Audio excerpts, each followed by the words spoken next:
नमस्कार मित्रों, कार्तिक मास 28 अक्टूबर से प्रारंभ होकर के 27 नवंबर तक चलेगा।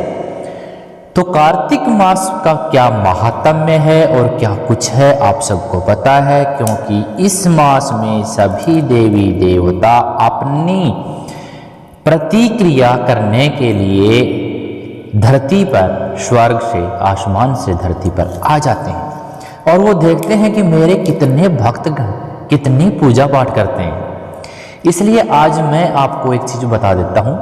एक बार ब्रह्मा जी ने नारद जी को कार्तिक माह के विषय में बताते हुए कहा कि कार्तिक माह में भगवान विष्णु जी को सदैव ही प्रिय है। इस मास में भगवान विष्णु जी का ध्यान करते हुए कोई भी पुण्य कार्य किया जाए उसका फल अवश्य मिलता है। सभी योनियों में से मनुष्य योनि को सर्वश्रेष्ठ तथा दुर्लभ कहा गया है।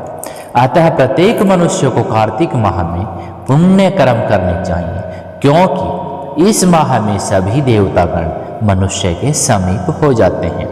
इस माह में देवता मनुष्यों द्वारा किए गए हुए स्नान, वार्त, वस्त्र, भोजन, चांदी, स्वर्ण, भूमि आदि दिए गए दान को विधि पूर्वक ग्रहण करते हैं। इन सभी में से अन्नदान, जो कि सभी पापों का नाश करता है, इसका बहुत अधिक महत्व है।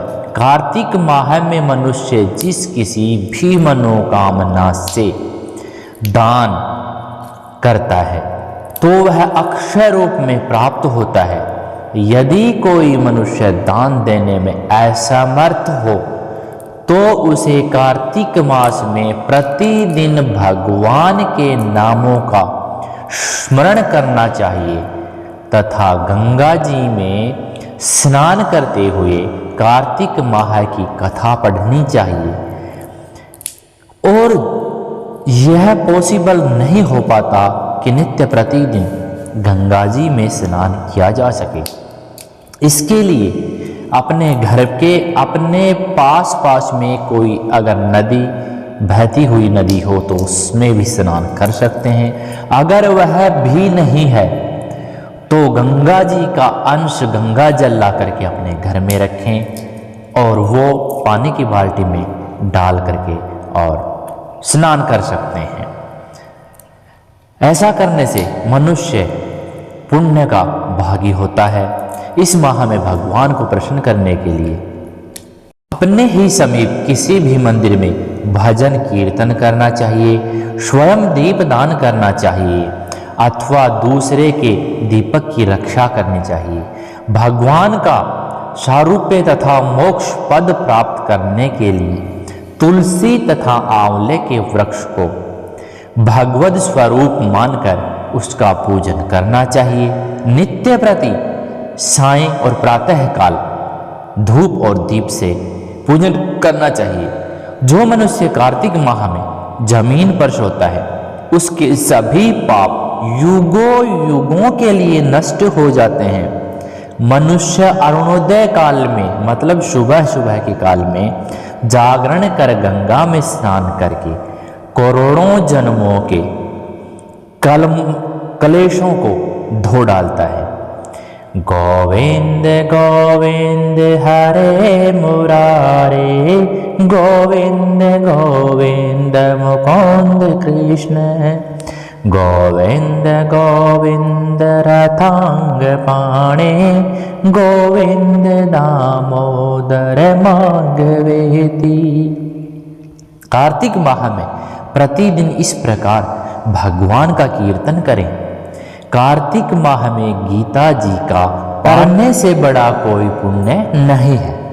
7 समुद्रों तक की पृथ्वी को दान करके जो फल प्राप्त होता है वही फल कार्तिक माह में स्नान व दान का है। कार्तिक माह में अन्नदान को सर्वश्रेष्ठ कहा गया है, क्योंकि यह संसार अन्न के आधार पर ही जीवित है। और साथ ही साथ कार्तिक माह में दीपदान का भी बहुत महत्व है। तो किस तरीके से क्या होता है दीपदान में? कार्तिक माह में दीपदान करने से स्त्रियों एवं पुरुषों द्वारा जन्म से लेकर अब तक अर्जित पाप कर्म नष्ट हो जाता है। इस विषय में एक प्राचीन कथा है। प्राचीन काल में द्रविड़ देश में बुद्ध नाम एक ब्राह्मण निवास करता था। उसकी स्त्री बहुत दुष्टा और दुष्चारिणी थी, दुराचारिणी थी। उसके संग दोष से पति की आयु क्षीण होकर वह मृत्यु को प्राप्त हो जाता है। पति की मृत्यु के पश्चात भी वह स्त्री उसी घृणित कार्य में लगी रही। लोक निंदा से उसे तनिक भी लज्जा नहीं आती थी। उसका न तो कोई पुत्र था और न ही कोई भाई। वह सदैव भिक्षा से प्राप्त अन्न को ही ग्रहण करती थी। वह अपने हाथ से बनाए हुए शुद्ध भोजन को भी न खाकर मांग कर लाए गए बासी भोजन को ही खाती थी। वह तीर्थ यात्रा से भी सदा सदा कोसों कोसों दूर रहती थी और न ही कभी उसने मंदिर आदि में जाकर कथा प्रवचन सुना था। एक दिन कुत्स नामक एक विद्वान ब्राह्मण भ्रमण करता हुआ वहां आया। उस ब्राह्मणी के निंदित कार्यों को लिप्त देखकर उसने पूछा, ओ मूर्ख स्त्री, तू मेरी बात ध्यान पूर्वक सुन। यह शरीर पानी के बुलबुले की भांति है।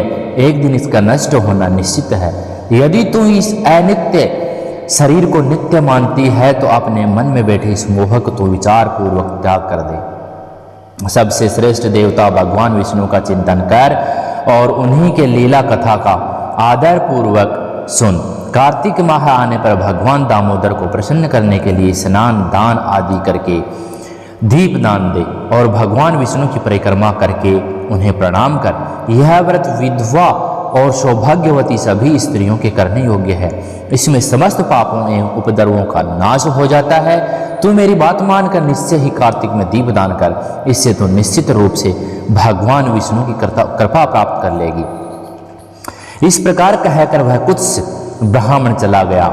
अब उस दुराचारी ब्राह्मणी ने भी पश्चाताप करते हुए यह निर्णय लिया कि वह कार्तिक माह में व्रत अवश्य करेगी। कार्तिक माह आने पर उसने पूरे माह प्रातः काल सूर्योदय काल स्नान और दीपदान किया। कुछ समय पश्चात आयु समाप्त होने पर वह मृत्यु को प्राप्त हुई और वह स्वर्ग लोक में गई। समय अनुसार वह मुक्ति को भी प्राप्त हो गई। जो व्यक्ति कार्तिक व्रत में तत्पर होकर दीपदान के इस इतिहास का श्रवण करता है और स्वयं भी दीपदान करता है, उसे अवश्य ही मोक्ष की प्राप्ति होता है। तो एक बार फिर से पुनः अपने प्रिय भक्तों से बताना चाहूँगा कि कार्तिक माह के बराबर 12 महीने में कोई भी महीना नहीं आता है। सबसे पहला कार्तिक मास, दूसरा श्रावण मास आता है। तो कार्तिक मास में, श्रावण मास में केवल भगवान शिव शंकर की पूजा आराधना का विशेष महत्व होता है, परंतु कार्तिक मास में सभी देवी देवताओं का पृथ्वी पर आ जाने से, पृथ्वी पर विचरण करने से बहुत ही ज़्यादा लाभ और फल मिलता है। इसलिए जहाँ तक संभव हो सके कार्तिक मास में प्रातः सूर्योदय से पहले स्नान करके पूजा पाठ जरूर करना चाहिए। कहीं और नहीं कर सकते, अपने घर में ही तुलसी जी के पेड़ के पास में धूप और दीप दोनों जला करके पूजा अवश्य करें और सायंकाल भी दोनों समय करें। अगर तुलसी का पेड़ के पास संभव नहीं होता है तो पीपल के पेड़ या बरगद के पेड़ पर भी आप पूजा करें। चलो भक्तों, आपसे एक चीज़ पूछना चाहूँगा कि अगर वीडियो से आप प्रसन्न हुए या संतुष्ट हुए हैं तो हमारे इस चैनल को सब्सक्राइब जरूर कर लेना, ताकि धार्मिक मार्गदर्शन से संबंधित, अपने सनातन धर्म से संबंधित सभी प्रकार के वीडियो कथाएं सभी आपके पास सबसे पहले पहुंचते रहें। और वीडियो को एक दिल से लाइक जरूर कर दें और कमेंट बॉक्स में लिखें जय श्री राम, जय हनुमान।